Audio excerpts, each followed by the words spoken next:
You must look at who you are and make an effort to know yourself, which is the most difficult knowledge one can imagine. When you know yourself, you will not puff up yourself like the frog who wanted to be the equal of the ox. From an early age, most of us are taught the value of honesty, and we are swift to cast scorn on the liars who walk among us. Yet, in a striking paradox, many who claim to be honest in their interactions with others fall prey to the most insidious form of dishonesty, that of lying to oneself. In this video, we explore the phenomenon of self-deception and examine how it paves the way for broken relationships and a ruined life. Nothing is so difficult as not deceiving oneself, said the philosopher Ludwig Wittgenstein. Deception is a two-faced phenomenon.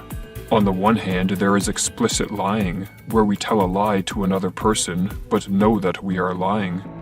On the other hand, there is self-deception, where we tell a lie, either to ourselves or to another, but we believe the lie we tell.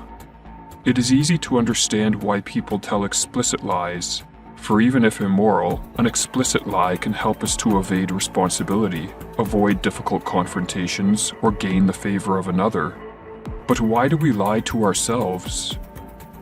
We lie to ourselves because it is one of the most effective defense mechanisms against painful thoughts, emotions, and beliefs.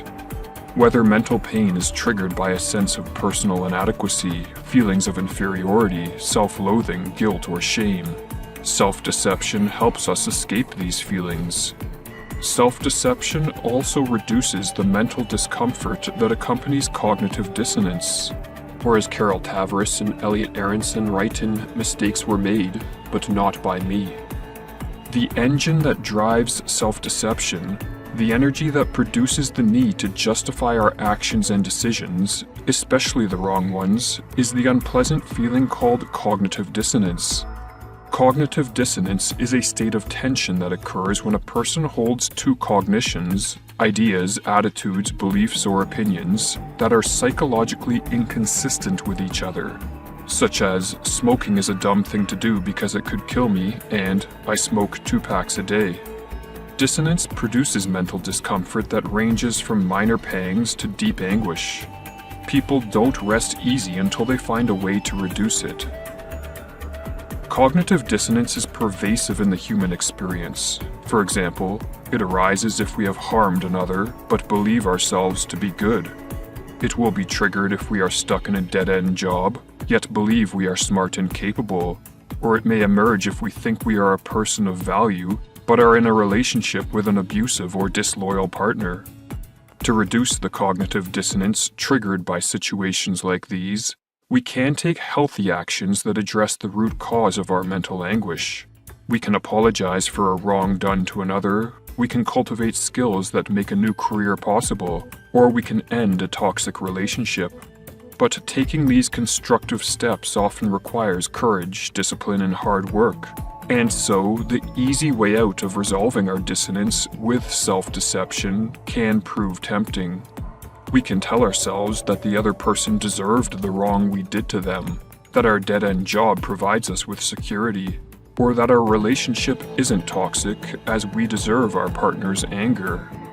These self-deceptions allow us to escape the anguish of cognitive dissonance without making any real changes to our life. Everyone takes the easy way out at times, but if self-deception becomes chronic and the primary way we deal with mental pain, we begin down a path that can easily ruin our life. For each lie we tell ourselves to escape awareness of the existence of a problem is a step taken away from the path of self-development. Each time we deceive ourselves to diminish the uncomfortable feelings of cognitive dissonance, our problems and difficulties go unresolved, and we set ourselves up for greater suffering down the line. Or as Tavris and Aronson explain, mindless self-deception, like quicksand, can draw us deeper into disaster. It blocks our ability to even see our errors, let alone correct them. It distorts reality, keeping us from getting all the information we need and assessing issues clearly. It prolongs and widens rifts between lovers, friends, and nations. It keeps us from letting go of unhealthy habits. The more the quicksand of self-deception pulls us down, the more we limit our potential. But self-deception is more than just self-limiting. It also impedes the cultivation and maintenance of healthy relationships, and in extreme cases can motivate us to commit acts of cruelty toward innocent victims. To understand how self-deception harms interpersonal relationships, we need to recognize that one of the most common ways that we deceive ourselves is through the manipulation of our memories. We can be selective as to what we remember, and denying that something has happened is one of the most effective means to reduce cognitive dissonance.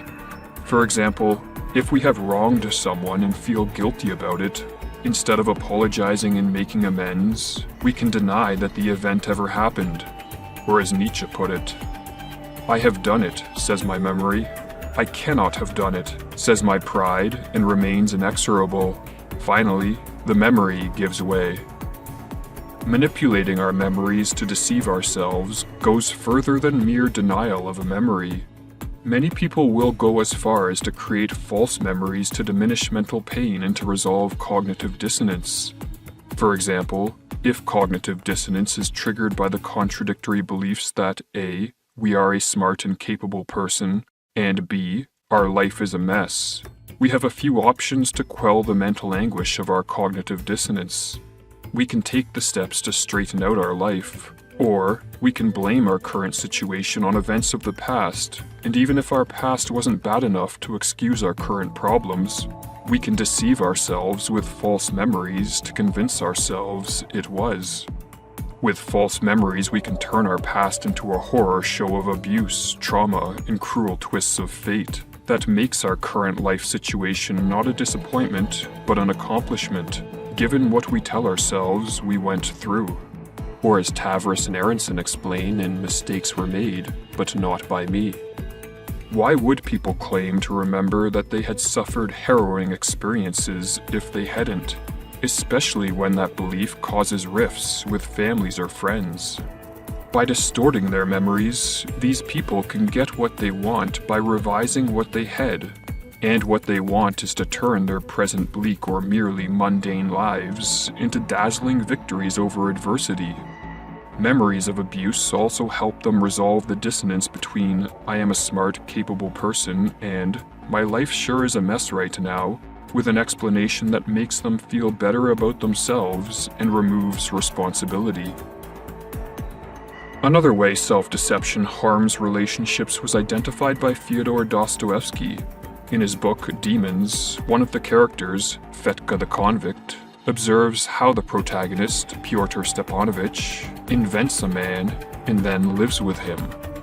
What he meant by this was that instead of looking at someone in a clear and objective manner and evaluating their character based on their behaviors and actions, sometimes we create or invent a fictitious characterization of another to justify how we treat them. In Dostoevsky's book, The Brothers Karamazov, he gives an example of this form of self-justification in action. When one of the characters is asked why he hates someone so much, and he answers, "I'll tell you, he has done me no harm, but I played him a dirty trick, and ever since I have hated him." Creating a fictitious characterization of another person to justify mistreating them sets us down a dangerous path. In Mistakes Were Made, but Not by Me, Tavris and Aronson provide an example of how this process can unfold. Take a boy who goes along with a group of his fellow 7th graders who are taunting and bullying a weaker kid who did them no harm. The boy likes being part of the gang, but his heart really isn't in the bullying. Later, he feels some dissonance about what he did. How can a decent kid like me, he wonders, have done such a cruel thing to a nice, innocent little kid like him? To reduce the dissonance, he will try to convince himself that the victim is neither nice nor innocent. He is such a nerd and a crybaby. Besides, he would have done the same to me if he had the chance. Once the boy starts down the path of blaming the victim, he becomes more likely to beat up on the victim with even greater ferocity the next chance he gets. This dynamic of a nice kid becoming a bully by convincing himself that the victim deserved it is the same dynamic that occurs at a collective level when normal people scapegoat an ethnic, religious, or political minority. The scapegoating process typically begins with minor transgressions being committed against the scapegoated group. Perhaps the group is banned from certain places or stripped of certain rights. An act of justification usually follows these initial transgressions, whereby the scapegoated group is demonized in the minds of the aggressors with words and accusations. For example, the scapegoats may be labeled as degenerate, disease-ridden, or a threat to society, or they will be accused of fictitious crimes. This demonization process paves the way for even worse acts of aggression to follow, and if this process, which the psychologist Ervin Staub called a continuum of destruction, is not halted, the end result can be horrifying, as evidenced in the totalitarian states of the 20th century. One psychological consequence of harm doing is further devaluation of victims.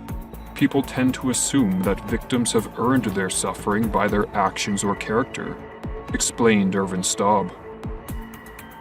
Given that self-deception limits our potential, ruins relationships, and can turn us into a man or woman capable of inflicting serious harm on innocent victims, if we wish to live a fulfilling life and to contribute to the uplifting of others, not to tearing them down, we should limit the degree to which we lie to ourselves. Sometimes, escape from the quicksand of self-deception occurs when we hit rock bottom, and our illusions are shattered against our will. But this is a dangerous means of escape, as the attempt to rebuild a broken life is an arduous task. It is far better to voluntarily break our illusions through a ruthless attempt at self-honesty, for as Carl Jung noted, "A visible enemy is always better than an invisible one. In this case, I can see no advantage whatever in behaving like an ostrich. It is certainly no ideal for people to live in a perpetual state of delusion about themselves, foisting everything they dislike onto their neighbors and plaguing them with their prejudices and projections." When we break the habit of self-deception, life unfolds with a newfound ease as we are no longer burdened by the convoluted web of falsehoods we once spun. Freed from the exhausting need to layer deceit upon deceit, we can devote more energy toward accomplishing meaningful goals.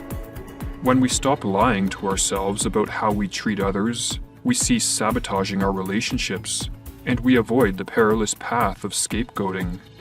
Ultimately, abandoning self-deceit is an act of self-emancipation, as greater honesty frees us to heed the age-old wisdom to know thyself.